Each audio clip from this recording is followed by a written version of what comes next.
Welcome to beautiful dress maker channel.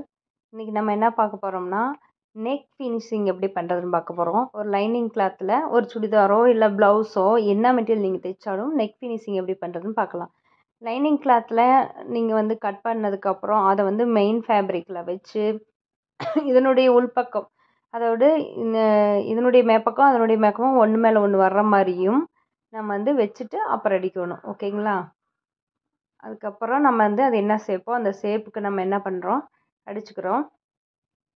அடிச்சுட்டு இந்த நடுவில் இருக்கக்கூடிய அந்த மெயின் ஃபேப்ரிக் துணியை நம்ம கட் பண்ணி எடுக்கணும்.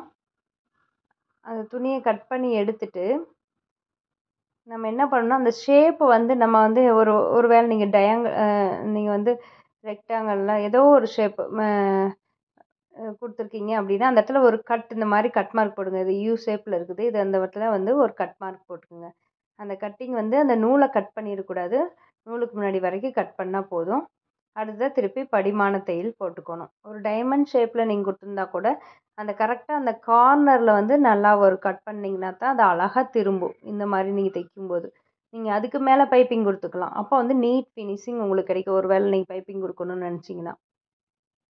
இப்போ இந்த திருப்பி நம்ம என்ன பண்ணோம்னா படிமான தையல் போடுறோம். அந்த லைனிங் கிளாத் மேலே தான் இந்த தையல் விழணும், கீழே விழக்கூடாது.